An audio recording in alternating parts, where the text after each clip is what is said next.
Hello students. मैं हूं श्वेता। स्वागत करती हूं आप सभी का मेरे इस यूट्यूब चैनल लखनऊ लर्निंग में।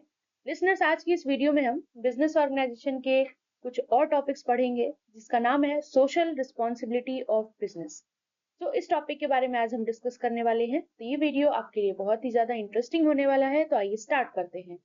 तो लिसनर्स, सबसे पहले तो बात ये आती है कि सोशल रिस्पॉन्सिबिलिटी ऑफ बिजनेस होता क्या है। मैं आपको बता दूं, the social responsibility of business refers to the obligation of a company to act in the way that benefit society at large beyond just making a profit. कहने का मतलब है लिसनर्स कि सोशल रिस्पॉन्सिबिलिटी ऑफ बिजनेस नाम से ही पता चल रहा है कि बिजनेस की क्या सामाजिक उत्तरदायित्व है, क्या सोशल रिस्पॉन्सिबिलिटी है, उसके बारे में हमें पढ़ना है। यहाँ पर जो डेफिनेशन दी गई है उसके अनुसार ये कहा गया है कि ये कंपनी की ऑब्लिगेशन होती है, दायित्व होती है कि वो क्या करे, सोसाइटी के बेनिफिट के बारे में ज्यादा से ज्यादा सोचे और अपने प्रॉफिट के बारे में उतना नहीं।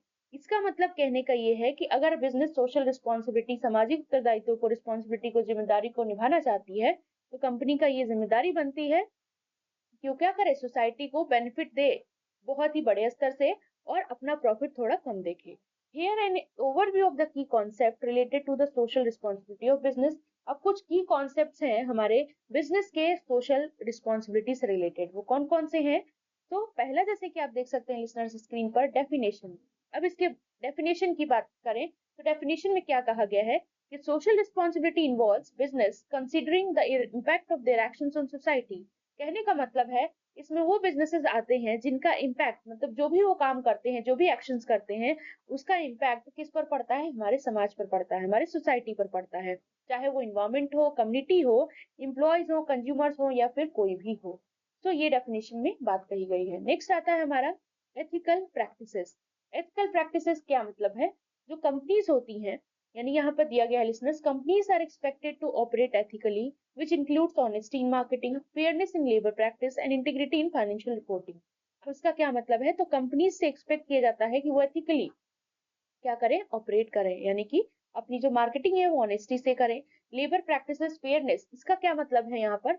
तो लिसनर्स, जो फेयर वेजेस एंड सैलरी हम जो देते हैं उस चीज को देखें, ठीक है, फाइनेंशियल रिपोर्टिंग को देखें। नेक्स्ट आता है हमारा सस्टेनेबिलिटी। अब इसमें क्या बोला गया है? So businesses should aim for sustainable development. Business का एम होता है सस्टेनेबल डेवलपमेंट करना। अब इसका क्या मतलब होता है? तो लिसनर्स, आपने ईवीएस वगैरह में पढ़ रखा होगा सस्टेनेबल डेवलपमेंट का मतलब, फिर भी मैंने यहाँ पर दे दिया है। इसका मतलब होता है कि अपने प्रेजेंट नीड्स को फुलफिल करें बिना फ्यूचर की जनरेशन की एबिलिटी जो है उसको कॉम्प्रोमाइज किए बिना।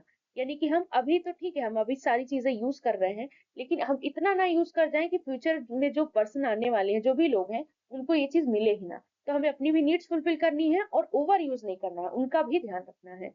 ठीक है, अपनी नीड्स फुलफिल करते हुए फ्यूचर जनरेशन का भी ध्यान रखना है।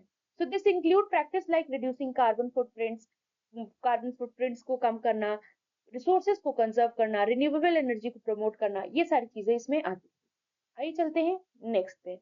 नेक्स्ट है हमारा कम्युनिटी इंगेजमेंट। अब इसका क्या मतलब होता है? Companies should contribute positively to the communities in which they operate. Companies क्या करती हैं, जो भी कम्युनिटी में जिसमें जहां पर भी वो ऑपरेट कर रही है, जहां पर भी वो काम कर रही है, पॉजिटिवली उनको कंट्रीब्यूट करना पड़ता है। This can include philanthropy, volunteer program, अपने इच्छा से सारी चीजें करना, सपोर्ट करना लोकल बिजनेस को, इन्वेस्ट करना कम्युनिटी के डेवलपमेंट प्रोजेक्ट में।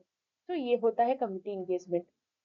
लिसनर्स, अगर वीडियो अच्छा लगे तो लाइक, शेयर एंड सब्सक्राइब करना ना भूलिएगा और हमारे व्हाट्सएप ग्रुप को जरूर ज्वाइन करें। वहां पर आपको बीकॉम के फ्री नोट्स पीडीएफ के फॉर्म में अवेलेबल हो जाएंगे, जो कि आपके लिंक डिस्क्रिप्शन बॉक्स में लिंक है, वहां से आप जा सकते हैं। तो वहां पे नंबर है, तो आप जा करके ज्वाइन कर सकते हैं। वहां पर आपको जो भी चीजें चाहिए, पीडीएफ जो भी बीकॉम से रिलेटेड है, फ्री पीडीएफ अवेलेबल है। सो फिफ्थ पॉइंट पे आते हैं, एम्प्लॉय वेलबींग। अब एम्प्लॉयज की वेलबींग कैसे करना? Ensure the welfare of employees is a key aspect of social responsibility.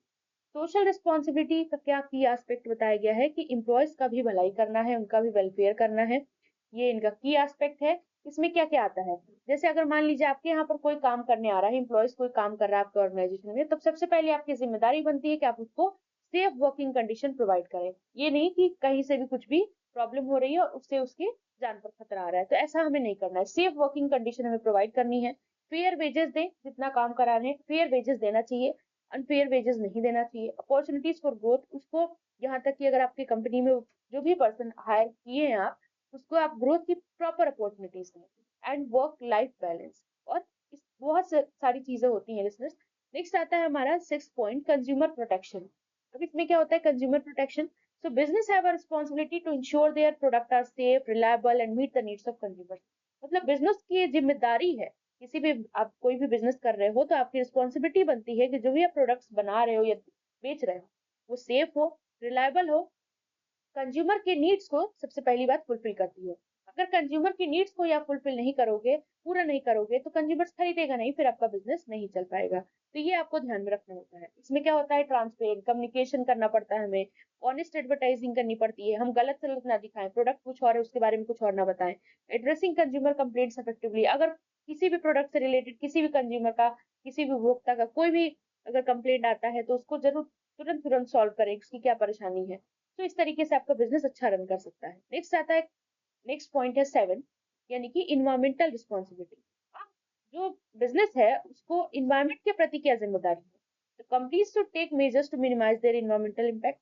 मतलब कंपनीज को काफी मेजर्स लेने चाहिए अपने इन्वायरमेंटल इम्पैक्ट को कम करने के लिए। This include reducing waste, pollution and greenhouse gas emission as well as sustainable material and process. इसमें क्या क्या चीजें आएंगी लिसनर्स, जैसे कि हम वेस्ट ना करें, पॉल्यूशन ना क्रिएट करें, अगर पॉल्यूशन कर रहे हैं तो लोगों को भी हार्म होगा, उनके हेल्थ पे असर पड़ेगा, ग्रीन हाउस गैस एमिशन का है, और भी सस्टेनेबल मटेरियल एंड प्रोसेस की बात कही गई। सो आई होप आपको ये टॉपिक क्लियर हो गया होगा। लिसनर्स अगर वीडियो पसंद आया हो तो लाइक शेयर एंड सब्सक्राइब करना ना भूलिएगा। कमेंट में जरूर बताइएगा आपको ये वीडियो कैसा लगा। Thank you for listening me.